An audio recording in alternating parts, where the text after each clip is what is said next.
이 창세기 5장부터 6장 8절까지는 한 단락입니다. 아담의 후손에 대한 이야기이지요. 이 단락의 초점은 사람은 태어나서 자녀를 낳고 마지막에 죽는다 하는 것입니다. 왜냐하면 하나님께 불순종하고 심판을 받았기 때문입니다. 아담의 후손에 대한 마지막 장면이 무엇이죠? 오늘 읽었던 하나님의 아들들과 사람의 딸들의 결혼 이야기입니다. 사람이 마지막에 죽어야 하는 이유에 대해서 오늘 이 본문이 말씀하고 있다 하는 것이지요. 그것은 말씀을 따라 살기보다는 자기의 생각에 옳은 대로, 자기가 보고 느낀 대로 살고 있기 때문에 그렇습니다. 우리는 보고 느낀 대로 사는 삶이 아니라 주님이 원하시는 삶을 살아야 함을 오늘 본문이 우리에게 말씀합니다. 창세기 5장은 아담으로부터 시작해서 노아 시대까지의 족보의 이야기를 기록합니다. 아담으로부터 시작해서 노아 홍수 전까지는 사람들이 아주 오랫동안 살았습니다. 그리고 자녀들을 많이 낳았습니다. 그래서 이 땅에 사람의 수는 늘어나기 시작을 했던 것이지요. 1절에 그 얘기를 합니다. 다 읽어봅니다. 시작. 사람들이 땅 위에 늘어나기 시작하더니 그들에게서 딸들이 태어났다. 여기서 사람들이 땅에서 늘어났다고 하는 이 사람은 인류 전체를 지칭하고 있는 일반적인 용어입니다. 이 인류 전체는 가인의 후손과 셋의 후손 모두를 포함하고 있다고 할 수가 있습니다. 이 가인과 셋의 후손으로부터 많은 자녀들이 지금 탄생하게 된 것이지요. 이 자녀들을 가리켜서 뭐라 부르냐 하면은 딸들이라고 부르고 있습니다. 이 딸은 여자만을 예비하는 것이 아니라는 사실을 기억하셔야 되지요. 오히려 남녀 모두를 지칭하는 하나의 표현이다 하는 겁니다. 인류가 번성하면서 악 또한 번성하고 있는 모습을 우리는 2절에서 발견하는데요. 2절에 이렇게 기록하고 있습니다. 하나님의 아들들이 사람의 딸들의 아름다움을 보고 저마다 자기들의 마음에 드는 여자를 아내로 삼았다. 여기서 하나님의 아들들이 누구인가에 대한 견해가 다릅니다. 그런데 한 3가지 정도가 있는데요. 저는 이 3가지 견해가 무엇이고 이 견해의 단점이 무엇인지에 대해서 이제 간단하게 설명합니다. 첫 번째는 타락한 천사라고 하는 견해입니다. 타락한 천사가 인간의 몸을 입고 내려와서 인간과 결혼을 했다고 하는 견해입니다. 구약에 있는 천사가 인간의 몸, 사람의 몸을 입고 오는 경우를 기록하고 있는데요. 예를 들면 소돔과 고모라를 멸망시키기 전에 아브라함이 온 그 천사들은 사람의 몸을 입고 온 천사들이지요. 이 견해의 문제가 뭐냐 하면은 타락한 천사가 죄의 원인인데 왜 인간의 몸을 입고 온 이 타락한 천사가 심판의 대상이 되지 아니하고 사람이 심판의 대상이 되는가 하는 것에 대한 대답을 주지를 못하고 있다 하는 것이 문제가 됩니다. 두 번째 견해는 뭐냐면 셋의 후손이다 하는 견해입니다. 이 셋의 후손이 가인의 후손과 결혼하는 것, 다시 말해서 의인과 악인의 결혼을 지금 하나님이 금했다고 하는 견해를 얘기하는 겁니다. 그런데 여기서 문제가 뭐냐 하면은 6장에 나오는 사람들이라고 하는 표현이에요. 왜 이 사람들이 악인의 후손인 가인의 후손이 되어야 하는가 하는 문제를 우리는 생각해야만 합니다. 가까운 문맥인 5장에 보게 되면은 셋의 후손에 대해서 이야기하고요. 4장에 가서야만이 악인의 후손입니다. 그러니까 악인의 후손을 4장에서 얘기하고 5장은 의인의 후손을 얘기합니다. 그리고 6장에 뭐라 하냐면 사람들이라고 얘기하고 있어요. 그러면 자연스럽게 이 6장의 사람들은 5장에 있는 셋째 자녀라고 얘기하는 것이 더 자연스러웁니다. 그런데 왜 멀리 있는 4장의 자녀를 얘기하고 있느냐 하는 것에 대해서 답을 줄 수가 없다 하는 것이 이건 셋째 후회의 문제입니다. 세 번째는 뭐냐 하면은 하나님의 아들들을 인간 재판관이나 통치자로 보는 견해입니다. 인간 재판관과 통치자들이 일반 백성들과 결혼함으로 인해서 하나님이 금지한 결혼을 했다 하는 견해지요. 그런데 성경에 어디에서 인간 통치자가 일반 백성과 결혼하게 되면은 안 된다고 하는 구절이 없다는 것에 문제가 돼요. 결국은 이 세 가지 견해가 저마다 장점과 단점을 가지고 있다는 것을 우리는 알 수가 있다 하는 거예요. 여러분들이 어떤 견해를 가지고 있든지 간에 그것은 틀린 것은 아니고요. 단지 거기에는 약점이 있다는 것을 여러분이 인정한 상태에서 주장을 해야 한다는 것을 얘기합니다. 그런데 분명한 것은 뭐냐 하면은 금지된 결혼에 대해서 이야기하고 있다는 것은 모든 학자들이 다 동의를 하고 있습니다. 물론 성경 어디에서도 하나님의 아들들과 사람의 딸들에 대하여 결혼을 금했다 하는 법이나 아니면 언급은 없습니다.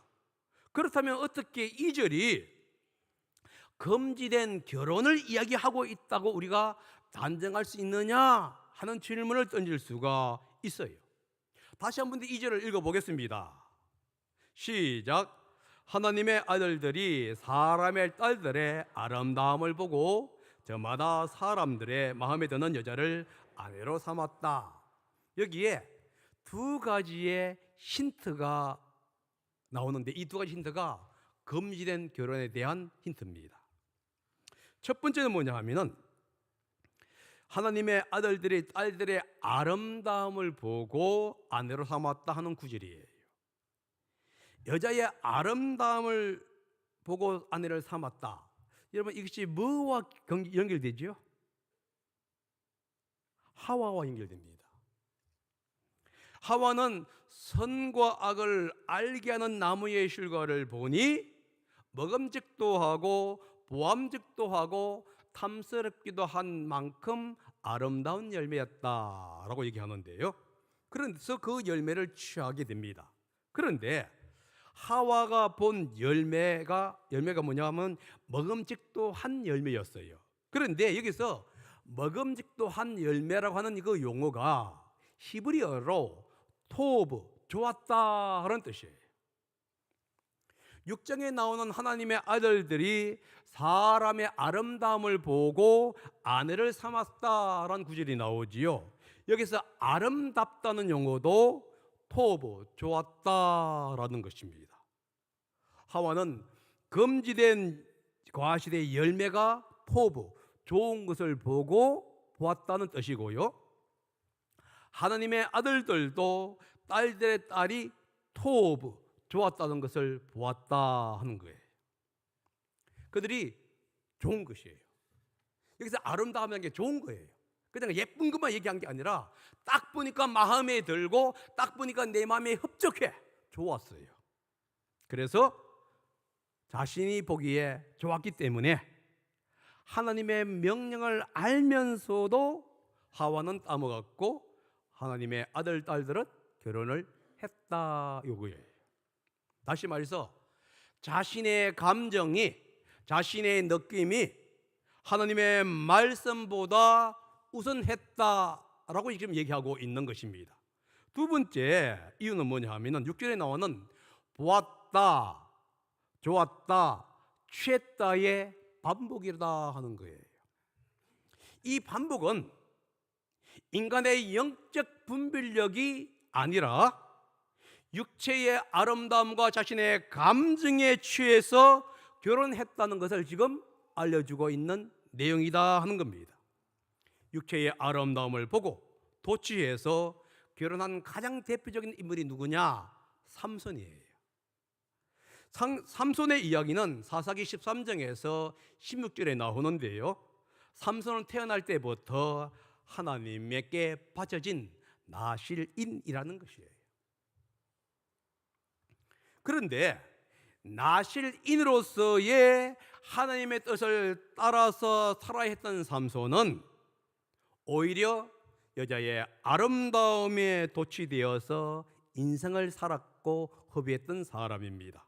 그리고 죽을 때도 자신이 보는 것 때문에 죽는데요, 마지막 그가 뭐라고 하고 있냐면 자신의 눈을 빼어버린 블레셋 사람들의 원수를 갚기 위해서 블레셋 사람과 함께 죽겠노라고 결심을 하고 죽습니다. 삼손의 이야기에서 어디에서도 나실인으로서 하나님의 영광과 하나님의 대의와 하나님의 뜻에 대해서 언급한 것은 하나도 없습니다. 항상 보고 취한 거예요. 보고 취했어요. 이게 바로 삼손의 특징이다 하는 겁니다. 삼손은 영적 분별력보다는 보고 느낀 대로 살았던 대표적인 인물이었어요. 하나님의 뜻은 전혀 고려하지 않습니다. 보고 하나님의 뜻을 발견하고자 기도했다고 하는 구절도 어디에 쓰든지 나오지를 않아요. 대신 보고 느낀 대로 살았고 보고 느낀 것에 의존해서 감정이 이끄는 대로 살았던 인물입니다. 삼손처럼 육정에 나오는 하나님의 아들들은 딸들의 아름다움, 매력, 좋은 것만 보았다 하는 것이죠. 다시 말해서 감정이 이끌린 대로. 그러다 보니까 하나님의 뜻이 무엇인지를 분별할 수가 없는 거예요. 오직 보고 느낀 대로, 자기의 감정이 이끌리는 대로 살아 결혼했다 하는 거예요. 이것이 바로 하나님이 금지했다고 하는 하나의 좋은 증거가 되는 것입니다. 여러분들도 그렇지 않은가요? 물론 결혼할 때 감정이 없으면 안 됩니다. 아니, 감정이 안 들어오는데 어떻게 결혼을 하겠어요? 그런데 여러분, 그때 조심해야 하는 것이 뭐냐면 그 감정보다 하나님의 뜻을 먼저 구하는 것이 우선이라는 사실을 기억하셔야만 하는 거예요. 이것은 청년들뿐만 아니라 부모들도 마찬가지예요. 직장이 좋으니까 뭐가 좋으니까 이렇게 생각하는 게 아니라 과연 하나님이 뭘 원하는지를 먼저 기도하면서 자녀들에게 조언할 수 있는 그런 부모들이 되어야 한다는 것을 지금 얘기해 주고 있는 거예요. 그럼 여러분, 그 결과가 무엇이죠? 자기 중심대로 산 결과, 하나님의 말씀보다 자신의 경험을 우선했던 결과, 자기 느낀 대로 자기의 감정대로 살았던 결과가 뭐냐고 우리는 질문하는 거예요. 그 결과에 대해서 4절이 이렇게 얘기합니다. 다 같이 4절 한번 읽어봅니다. 시작. 그 무렵에 그 후에도 얼마 동안 땅 위에 네피림이라고 하는 거인족이 있었다. 그들은 하나님의 아들들과 사람의 딸들 사이에서 태어난 자식들이었다. 그들은 옛날에 있던 용사들로서 유명한 사람들이었다. 여러분, 이 표현이 되게 재밌는 표현입니다.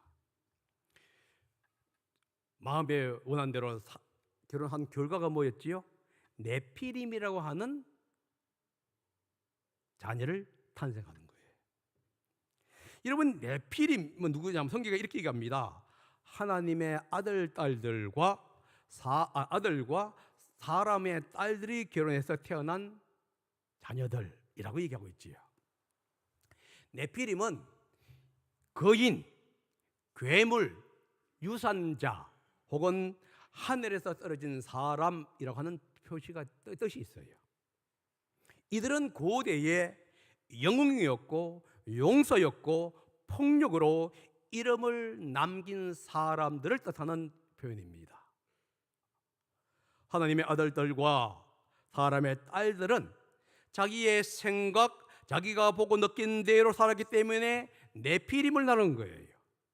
다시 말해서 하나님과 동떨어져서 이 땅의 명예나 힘을 추구하는 삶을 살았다. 그 결과를 낳았다, 이런 뜻입니다. 그들은, 여러분, 네피림은 누군지 아십니까? 하나님과 하나님의 백성을 대적하는 사람들이에요. 믿음의 자녀들이 아니라 이 세상의 것, 이 세상의 명예, 이 세상의 힘을 추구하는 사람들이었어요.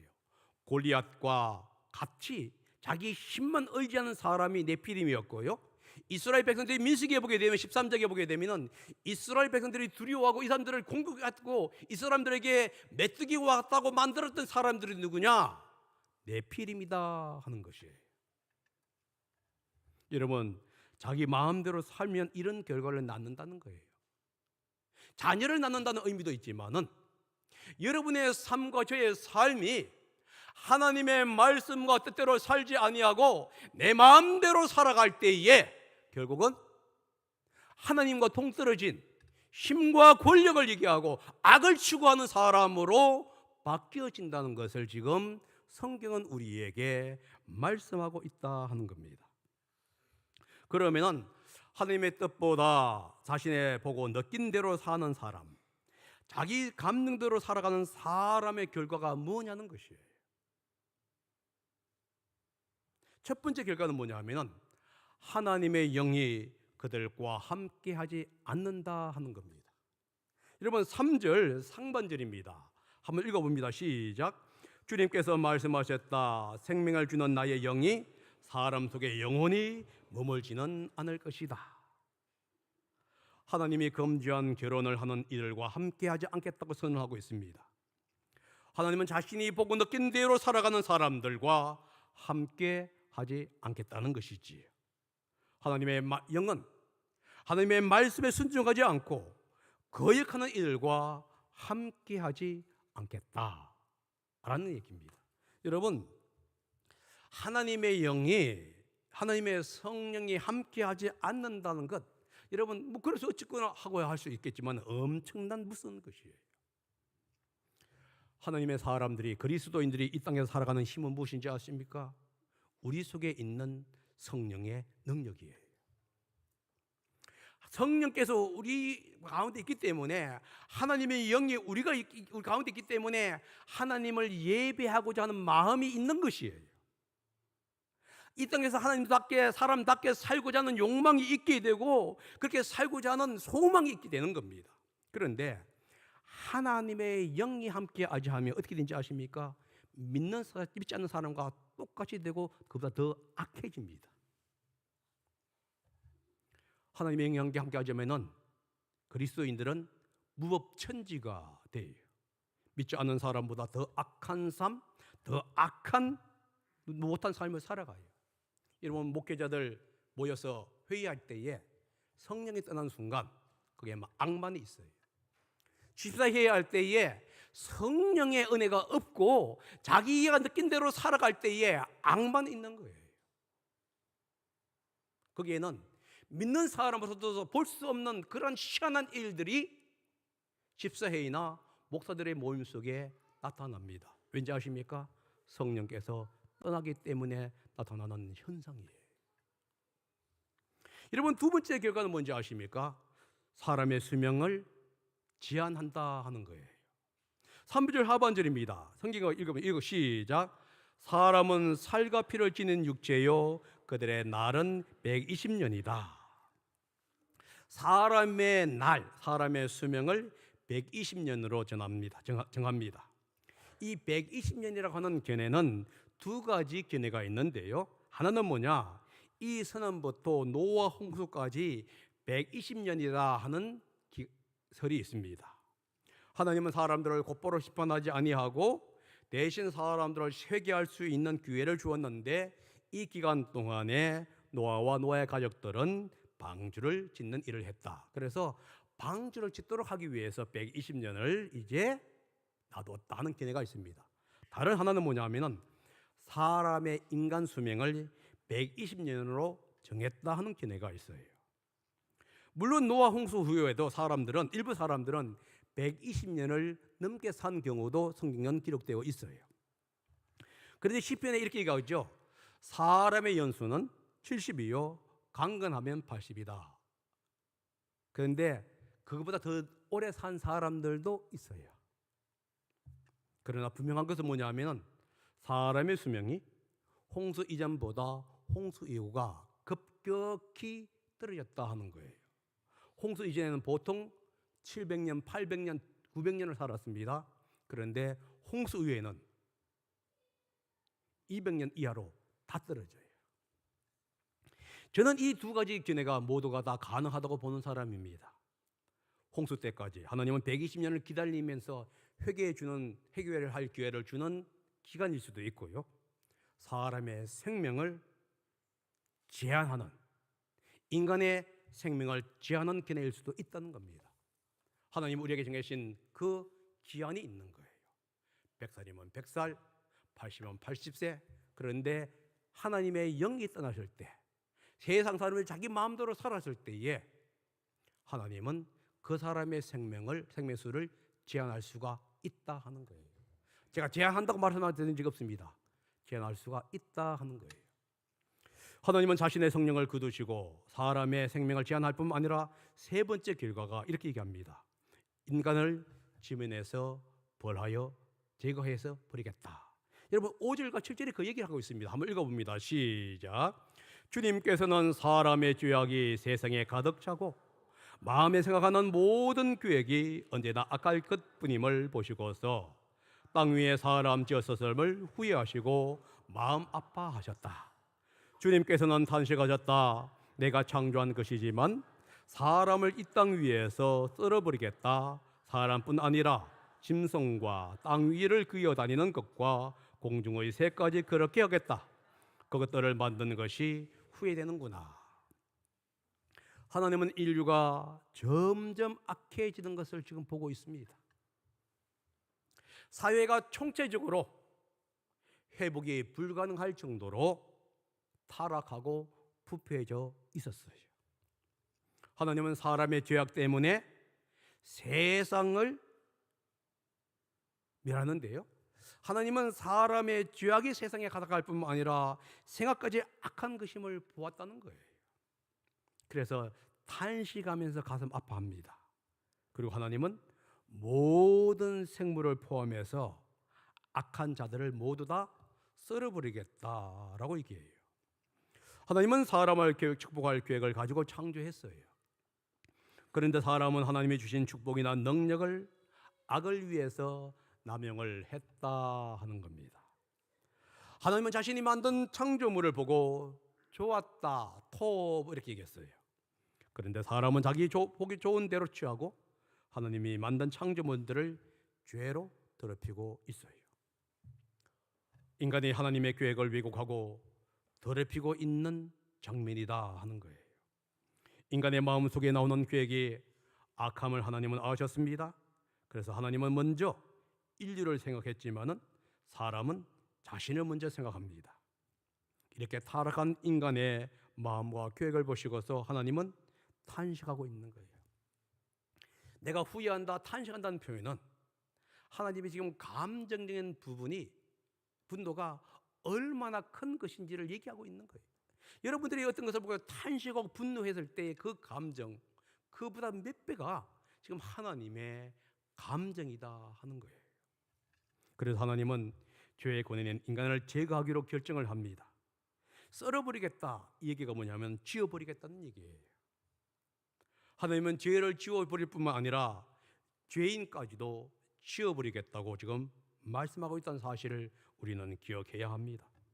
그런데 사람 때문에 이 땅 위에 살고 있는 존재들까지 모두 제거해 버리겠다는 거예요.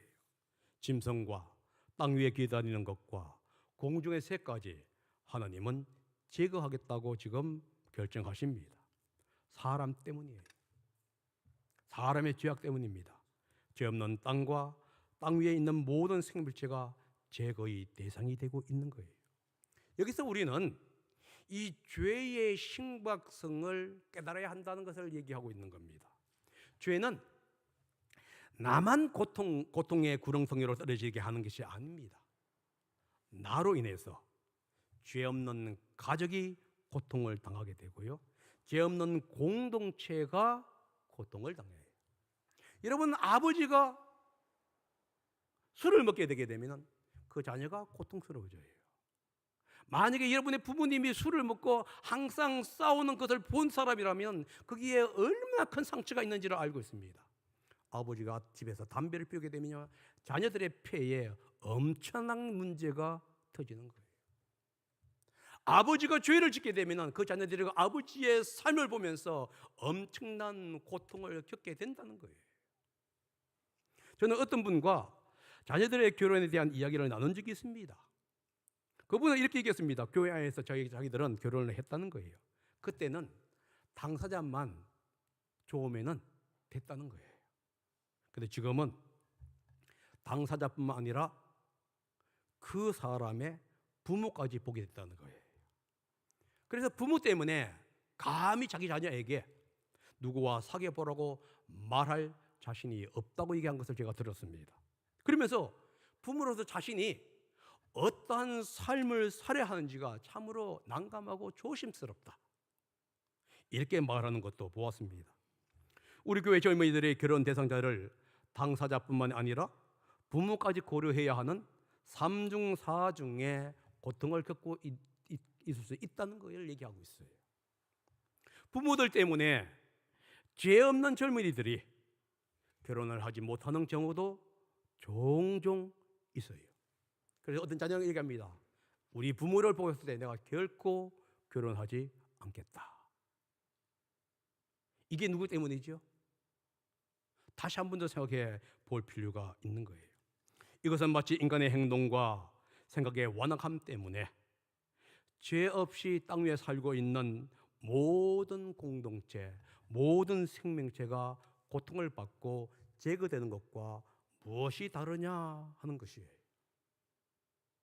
우리는 내 하나의 행동에 엄청난 결과가 파생할 수 있다는 사실을 우리는 인식하고 정말로 경각심을 가져야 할 필요가 있습니다. 그러면 하나님의 심판으로부터 벗어나는 길은 무엇이지요? 하나님의 은혜예요. 은혜. 8절에 그렇게 합니다. 한번 읽어봅니다. 시작. 그러나 노아만은 주님께 은혜를 입었다. 여기서 주님의 은혜를 입었다는 말을 여러분 기억하셔야 돼요. 이 8절에서 주님의 은혜를 입었다는 얘기는 노아의 의와 허무는 삶 때문에 홍수를 피하게 되었다, 혹은 은혜를 입었다 하는 것으로 보아야 합니다. 노아가 세상 사람들과 같이 똑같이 삶을 살고 죄를 지었음에도 불구하고 하나님의 은혜가 임했다고 볼 수도 있어요. 그러나 여러분, 구절을 보게 되면 그런 얘기를 하지 않습니다. 당대의 사람들은 죄를 짓고 자기 마음대로 살아갔어요. 자기가 보고 싶은 대로 살아갔어요. 그러나 노아는 어떤 사람이냐? 의롭고 흠이 없는 사람이고 하나님과 동행했다고 구절이 얘기하고 있어요. 그렇다면요, 은혜를 입었다는 얘기가 뭐냐? 노아의 그런 삶이 하나님의 은혜를 통해서 죽음으로부터 구했다 한, 홍수의 피해로부터, 홍수의 재앙으로부터 구했다라고 표현할 수 있는 게 더 합당한 이야기다 하는 것이에요. 여러분, 죄란 무엇이죠? 하나님의 말씀보다 자신이 보고 느낀 대로 사는 삶을 가리켜서 죄라고 얘기합니다. 자기의 경험이나 자기의 논리로 사는 삶을 가리켜서 죄된 삶이라고 얘기한단 말이에요. 하나님은 그런 삶을 지금 혐오하고 있는 거예요. 그리고 그런 사람을 떠납니다. 뿐만 아니라 자기 마음대로 살아보려고 한 후에 그들이 회개하지 않았을 때에 그들의 생명을 제한하거나 아사가 버린다고 주님은 말씀하고 있는 겁니다. 해결책은 딱 하나예요. 하나님의 은혜를 입는 겁니다. 노아처럼 하나님 앞에서 올바로 살려는 마음을 가지는 거예요. 하나님 앞에서 그러한 삶을 살기를 저는 여러분에게 권면합니다. 그러면서 믿는 사람답게 살아가라고 감히 여러분들에게 권면하고 싶습니다. 기도하겠습니다.